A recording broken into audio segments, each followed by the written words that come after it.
Sveicināti! Mani sauc Elizabete Fundura. Nāku no Kurzemes, Saldus novada. Man ir 14 gadi un es mācos Ezeras pamatskolas 8. klasē. Folkloras kopā kā molītis darbojos jau 3. gadu. Brīvajā laikā palīdzu mammai cept tortas, jo viņa ir tortu cepēja. Esmu jau daudz ko iemācījusies un nu jau varu uzcept pati savu kūku. Bet tūlīt šai sakarā es jums pastāstīšu kādu neparastu atgadījumu. Tā nu kādu dienu biju mājās viena pati. Mamma bija aizgājusi ciemos, un mazā māsa laukā spēlējās ar draudzenēm. Sen jau biju gaidījusi šo mirkli, tagad nu beidzot pati varēšu uzcept savu sieru brīnumkūku un vakarā pārsteigt mājiniekus.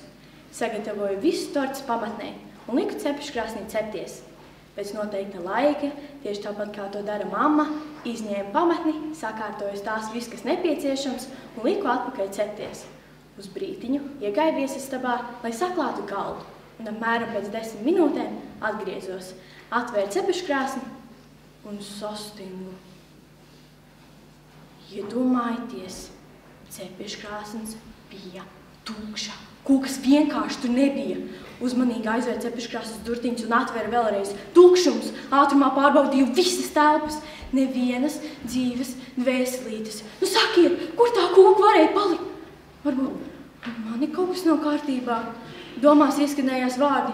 Vēlniņ paspēlējies un atdod manu kūku. Man to ļoti vajag. Drošības pēc izgāju ārā, lai netraucētu. Atgriezos, atvēru cepeškrāsni un tukšums! Nezinu, kāpēc aizskrēju pie spoguļu. It kā ārēji izmaiņu sevī neredzēju. Paķēru telefonu, ierakstīju Googlē. No cepeškrāsnes pazudusi kūka.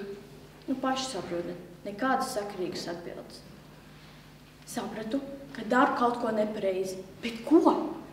Prātā ienāca kaimiņi, kuras varbūt būtu pievilinājis kūkas smarža. Balkons bija atvērts. Uzgāju uz tā, palūkojos apkārt. Nē. Te nekāda neviens nevarēja iekļūt iekšā. Prātā ienāca X-faila slepenās lietas, un tas viss aizgāja pat tik tālu, ka iedomājos ciplinietīšu, kur alkatīgi rīm manu kūku, un sāku pilnā balsī smieties. Izdzēru glāzi augstu ūdens un aizgāju uz virtuvi, atvēru trauku mazgājumā mašīnu, lai tur ielikt savu glāzīti. Un man pretī raudzījās mana kūka. Viss jau beidzās labi, un kūka patiešām bija garšīga, bet diena kā īsts detektīvs stāsts. Bet tagad kaut ko priecīgāku. Mamma un Pēcis pastaigājas pa zoodārzu. Pēcis: Mamma, lūdzu, nopērc man pērtiķīti. Nu, nē, taču, ar ko mēs viņu barosim? Nu, ne ar ko. Tur taču rakstīts, dzīvniekus barot aizliegts. Parasti saka, ka pasaka izklaidē, jo tās sākuma un beigas klausītāji ziņoja iepriekš. Pamēģināsim! Senos laikos aiz streidēviņām jūrām un dzīvoja kas? Princes, tieši tā! Sākums ir, un tagad beigas. Un viņi dzīvoja ilgi un beigas arī. Tomēr neviens nezina, kā notiks. Latviešu tautas pasaka, kura čaklākā. Dzīvojas reiz puisis, skaists kā bilde, bagāts un ļoti strādīgs, bet vēl nebija precējies. Daudzas meitas uz viņu met kārots, bet šis nē un nē. Tomēr kādu dienu arī viņš sadomāja meklēt sev līgavu. Smuku meitu apkārtnē bijis daudz, bet par tām gājušas sliktas valodas. Puisis nolēma apprecēt to čaklāko no visām, tāpēc viņš izdomāja viltību. Viņš ielūdz visu tuvāko un attālu māju meitas uz balli un priekšā durvīm nogāza slotu. Nu skaidrs, kura meita pirmā pacēla slotu, tā būs īstā. Uzminējām viltību, vai ne? Bet pats puisis uzrābās pagalma lielajā liepā un gaidīja. Nāca viena meita un kā kaza pārlēc slotai pāri. Nāca otra un dusmojamies ar lielu soli pārkāp pāri.